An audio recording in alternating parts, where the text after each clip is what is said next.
Welcome to the final video. We're going to be doing 3 problems from the book. All right. And in all of these problems, again, you don't even necessarily need to watch this video, any video. They're just to help you. We're going to see what they look like. All right. Watch this. You're going to be impressed. Whoa, look at these problems that are pulled directly from the book. In Microsoft Word, copied down from my cell phone. But we can now look at it, okay? So 71 is an actual homework problem. The other 2 are similar to homework problems. So let's start with 66. Find the dimensions of the rectangular corral producing the greatest area given 200 feet of fencing. Let's draw a picture, okay? We've got a rectangular corral, and we know we have 200 feet of fencing. We want to find the biggest area. And now you might say, Jason, you just wrote down everything in the problem, and I don't see what in tarnation this has to do with quadratics. Well, let's find out.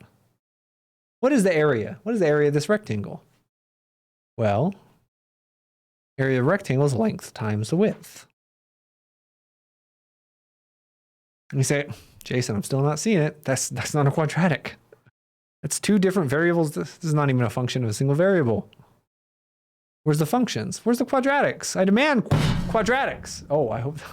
I don't know how loud that was. But you demand quadratics, I shall deliver. Okay? So we have 200 feet of fencing. We want to maximize the area. Let's use all the fencing. So if we use all the fencing, that means that this plus this plus this plus this is 200 feet. That's L plus W plus another L plus another W. All right, that's 2L plus 2W will equal 200. This is what's known as a constraint equation. This is a maximization problem. We're not really going to talk about that, but a little fact for you. All right. So this area function, again, this is a function of 2 variables, but remember systems of equations, we can solve for one of these and replace it. You get a function of only 1 variable. Let's solve for a variable. Solve for any variable you want. Your choice. I'll solve for L. We get 2L is equal to 200 minus 2W. Subtract 2W from both sides is what we did. And divide everything by 2. 200 divided by 2 is 100. 2W divided by 2 is W. So right, area is the length times the width. We're going to plug this thing in for L. Area is the length, which we just said was 100 minus W, times the width. Right? This is just length. This right here is L. Ooh, look at what kind of a function we got on our hands here. Right? This is an area function. Let's distribute that W. 100W minus W squared. That is a quadratic equation, quadratic function. Let's write it in the other order. Let's write it in general form. A is going to be negative W squared plus 100W plus 0. Function, quadratic function in general form. Ah, interesting. So why is that useful? Because we want to find out, when is this area the biggest? Well, I know what this area looks like. What does this area function look like? Well, it's a quadratic with a negative leading term. That's what the function looks like. Where's the maximum value of this function? Where's that maximum area?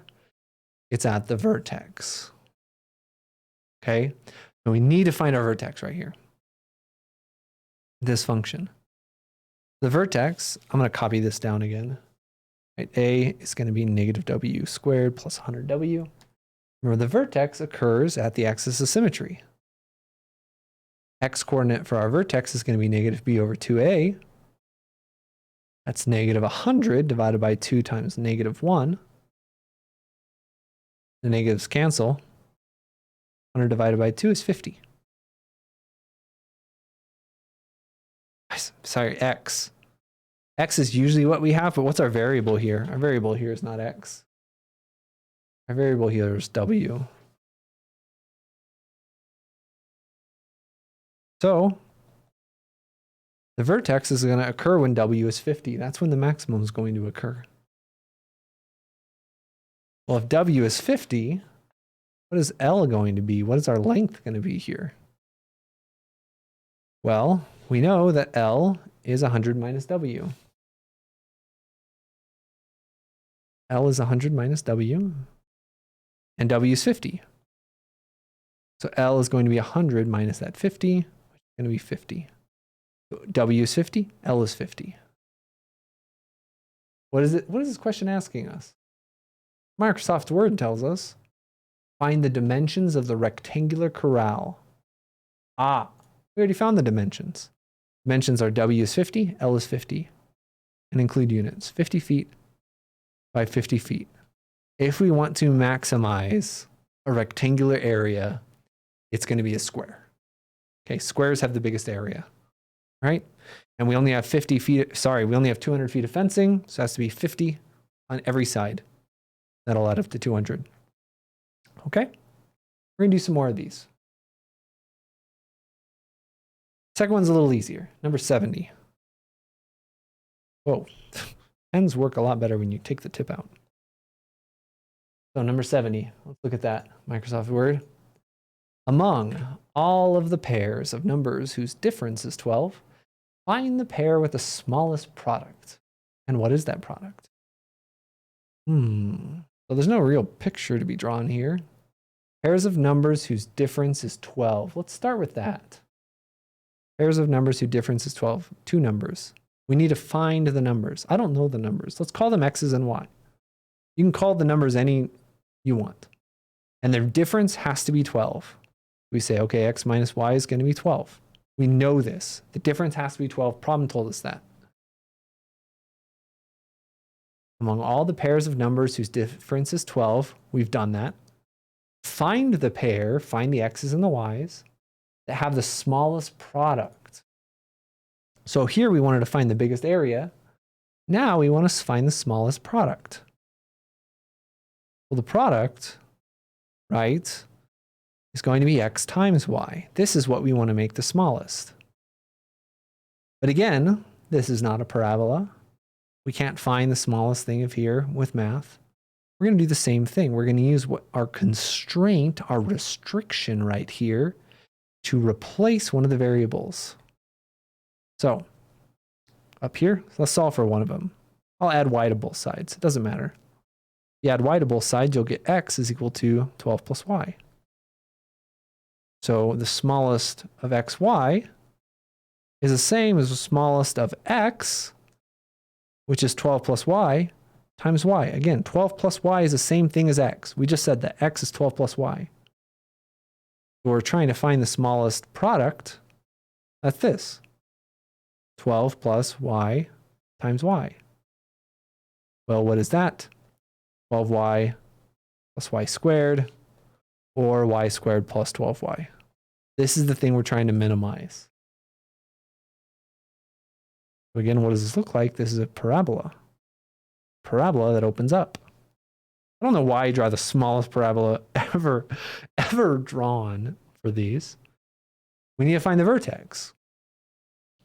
So the vertex is going to be when X, terrible choice of letters, when our variable is equal to negative b over 2a. In this case, our variable happens to be y, which is a little weird. Negative b is negative 12 over a is 1. Negative 12 divided by 2 is negative 6. All right. Remember, it didn't say we had to have a positive number. So that's one of our numbers. Y is negative 6. The other number, remember, X is 12 plus Y. Well, if Y is 6, negative 6, X is 12 plus that. 12 plus negative 6, positive 6. So our numbers are 6 and negative 6. And again, these numbers do have a difference of 12. The difference between 6 and negative 6 is 12, sure. Their product is negative 36. That's the smallest product. Remember, smallest also means big as negative. That's our answer here. Now, the last problem is a real neat problem. I like it quite a bit, which is why I assigned it, but it's a bit of a difficult problem, so I wanted to make sure I included it in this video. Again, all the videos are optional. You can stop watching right now. Number 71, let's consult Microsoft Word. Suppose that the price per unit in dollars of a cell phone production is modeled by this equation. P is equal to $45 minus 0.125x with a 0 that I didn't say. And x is in thousands of phones produced. The revenue represented by thousands of dollars is R is equal to X times P. Find the production level that maximizes the revenue. So this looks awful. Oh, I didn't actually write it down, right? It said find the numbers that minimize the product and find the product. The minimized product is negative 36. Anyway. Whew. Dodged a bullet there. Weird day for math. I blame the internet, and I told you I'd mention it in every single video, and now I officially have. All right? So, it's the same thing as the previous problems, even though it doesn't look like it. Right? We are trying, what are we trying to do? Find the production level that maximizes revenue. We want to maximize revenue. Let's write that down. The revenue is X times P. And again, this is the same thing as before. It's not a quadratic. We have two variables. X is thousands of phones that are being produced, and P is the price of that. Okay? So the revenue is going to be things times the price. Makes sense. Right? But what else do we have?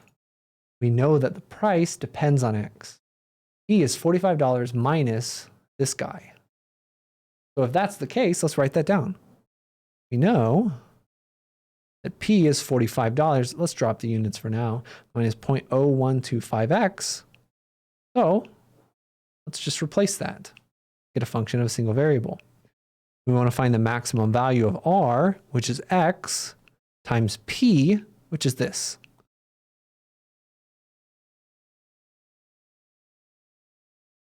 Let's write that out. Distribute the x, that's 45x, minus 0.0125x squared. And let's write this in general form. R is equal to negative 0.0125x squared plus 45x. Be careful when you switch the orders on these, by the way. The x squared term is negative, still has to be negative. The 45x is positive, still has to be positive, even when you switch the order. Watch out for that. Again, this is a downwards parabola. The x squared is negative. So the maximum is going to occur at the vertex. All right. So remember, where does the vertex occur at?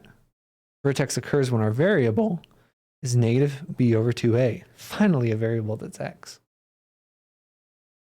All right. Negative b, that's negative 45, divided by 2 times a, which is 0.0125. All right, let's see how I do. No calculator today. That's negative 45 divided by negative 0.025. Negatives cancel. This is 45 divided by 1/40th. Right, it's a tenth of a quarter. Oh, right, that's 45 divided by a quarter. It's the same as 45 times 40. 45 divided by 1/40th is the same as multiplying by the reciprocal. You can use a calculator for all of this, which will be 180, and I think it's 1800. My head's blocking you. Okay.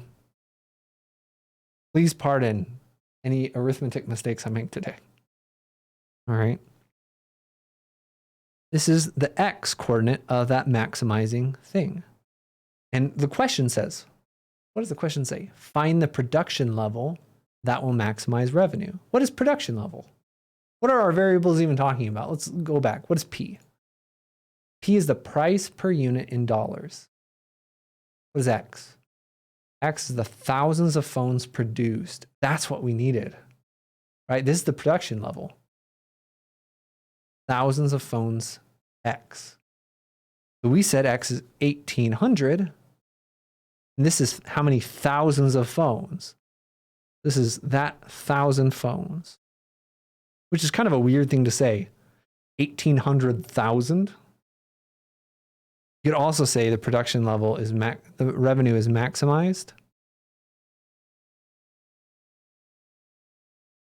when, right, 1,800,000. That's the same as 1.8 million. All right. That's a lot of phones. What the heck is this problem? Yeah. Lots of phones, guys. That's the answer. And you could find the revenue by plugging this into the revenue function if you wanted to. Find the fat stacks we're going to be making from our cell phone company. All right. That's it. Good luck with your exam, too.